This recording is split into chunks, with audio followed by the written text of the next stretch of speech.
3,000 crore rupees. That was Sugar Cosmetics valuation in 2022. Vineeta Singh was a Shark Tank judge. The brand was in 50,000 stores. Every metric said success.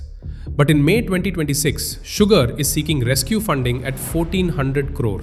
Half the valuation. Half. And the reason is not what most people think.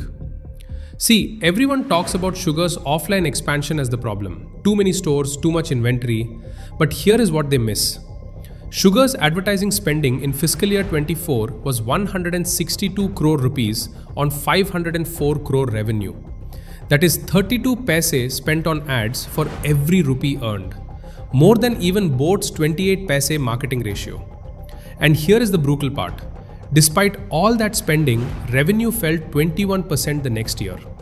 Losses doubled from 67 crore to 134 crore. Now, think about what that means. You are pouring money into advertising, revenue shrinks anyway. Losses grow faster than revenue ever did.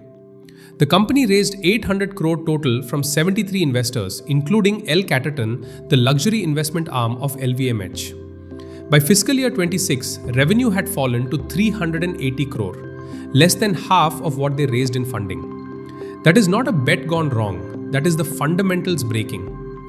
The founders Vineeta Singh and Kaushik Mukherjee have reportedly paid employee salaries from their personal accounts. The company is now pitching family offices instead of institutional investors. When the smart money walks away and the promoters are funding payroll, that is not a temporary crunch, that is structural collapse. Sugar Cosmetics proved you can build a brand in India without global backing. But when growth stops responding to spending, the math turns brutal fast. You cannot advertise your way out of a business model that no longer works.